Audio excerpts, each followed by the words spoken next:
देशभक्ति के जज्बे से। और इन देशवासियों की परिस्थिति क्या है? हर देशवासी चाहता है अध्यक्ष महोदय कि वो एक भयमुक्त वातावरण में अपना जीवन व्यतीत करे, लेकिन मेरे चुनाव क्षेत्र में ऐसी परिस्थिति नहीं है। नेशनल वाइल्ड लाइफ सर्वे का अगर हम रिपोर्ट देखें तो उसके अनुसार मेरे चुनाव क्षेत्र में 400 से 500 लेपर्ड्स का अधिवास है। और मेरे चुनाव क्षेत्र में दिन में 3 फेज लाइट नहीं होती, इसलिए रात में खेत को पानी देने के लिए जाना पड़ता है और आए दिन किसी न किसी पर लेपर्ड का हमला होता है। आज तक 18,000 मवेशियों का नुकसान हुआ है। 20 से 25 लोगों ने पिछले साल में अपनी जान गंवाई है।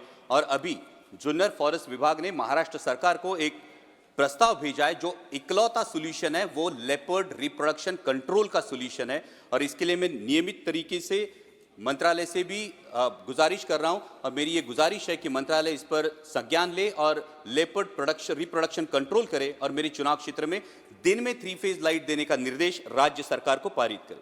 महामहिम राष्ट्रपति जी ने अपने अभिभाषण में गरीबों के लिए मकान की बात की, जो निश्चित ही सराहनीय है।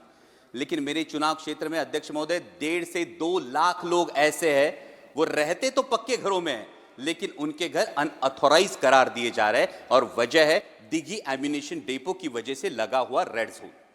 महामहिम राष्ट्रपति जी ने कानूनों में सुधार की बात की और समय के साथ हर किसी को बदलना चाहिए, लेकिन रेड जोन की अगर हम बात करें तो जो कानून फॉलो हो रहा है वो 1903 का अंग्रेजों के जमाने का इंडियन डिफेंस एक्ट फॉलो हो रहा है, जिसके तहत रेड जोन की मर्यादा 2000 यार्ड सुनिश्चित की गई है। लेकिन 1970 का जो स्टैक रेगुलेशन है, स्टोरेज टेक्निकल एक्सप्लोजिव कमिटी का जो रेगुलेशन है यूनाइटेड नेशंस का, वो हमारे देश ने अडॉप्ट किया है, जिसके अनुसार 200 से 500 मीटर ही रेड जोन की मर्यादा होनी चाहिए।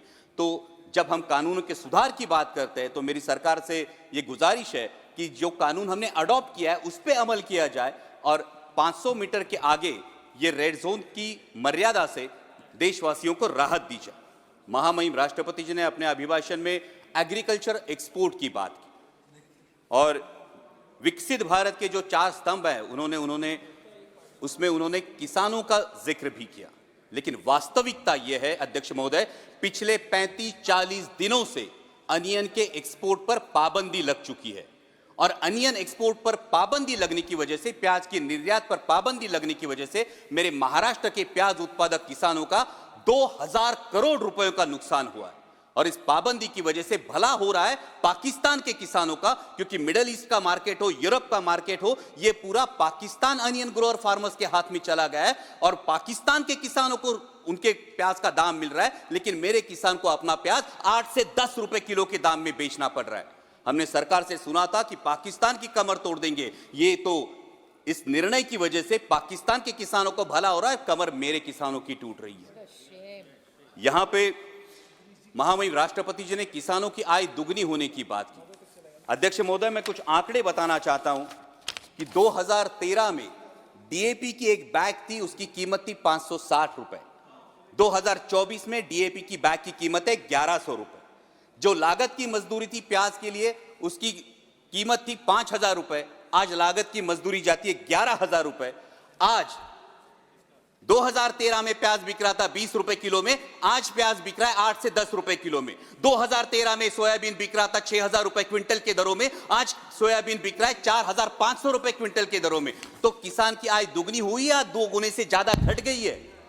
जब हम विकसित भारत का एक स्तंभ किसानों को मानते हैं तो ये मैं कहना चाहूंगा कि जब विकसित भारत की यात्रा होती है, दिल्ली में ठंड बहुत है, किसी को बताना नहीं पड़ता ठंड बहुत है, हम महसूस करते हैं ठंड बहुत है।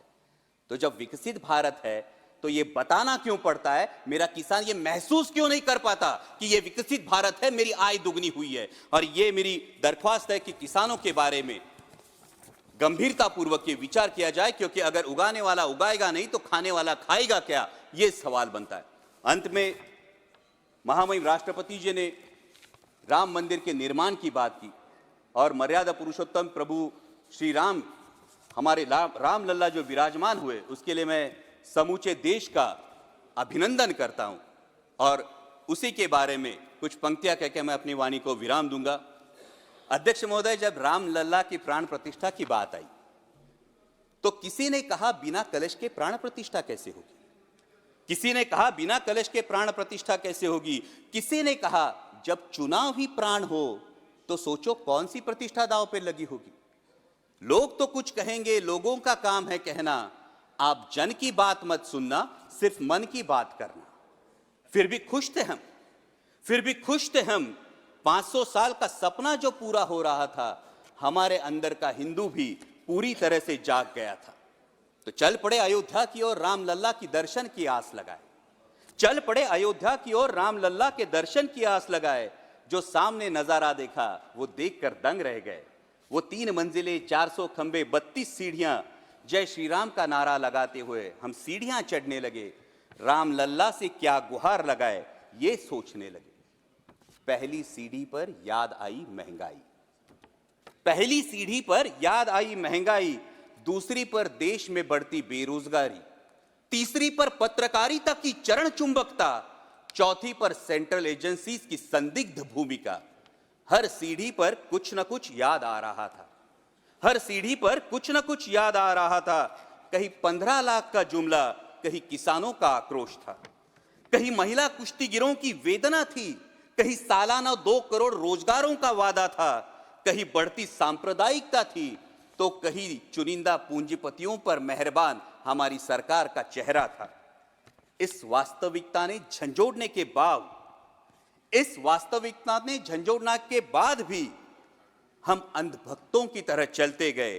होश तो तब संभाला जब राम लल्ला के दर्शन हुए। हमें नतमस्तक देख राम लल्ला मुस्कुराते हुए बोले, हमें नतमस्तक देख राम लल्ला मुस्कुराते हुए बोले, मैं कल भी था, आज भी हूं, कल भी रहूंगा। जितना इस मंदिर में हूं उतना ही तुम्हारे मन में रहूंगा। लेकिन याद रखना हमेशा मैंने त्रेता युग में रामराज जलाया था, तुम कलियुग में जीते हो जहां संविधान ने गणराज जलाया है। धर्म समाज का किनारा जरूर है, धर्म समाज का किनारा जरूर है, लेकिन देश एक बहती धारा है। किनारे को धारा के बीच में लाया तो प्रवाह अड़ जाता है, प्रगति के पथ से हट जाता है। इसलिए धर्म का ठेकेदार नहीं, पहरेदार बनना चाहिए। इसलिए धर्म का ठेकेदार नहीं, पहरेदार बनना चाहिए। तुम रहो न रहो, वो रहे न रहे, ये देश रहना चाहिए, देश का संविधान रहना चाहिए, देश का लोकतंत्र रहना चाहिए, ये देश रहना चाहिए। जय हिंद, धन्यवाद।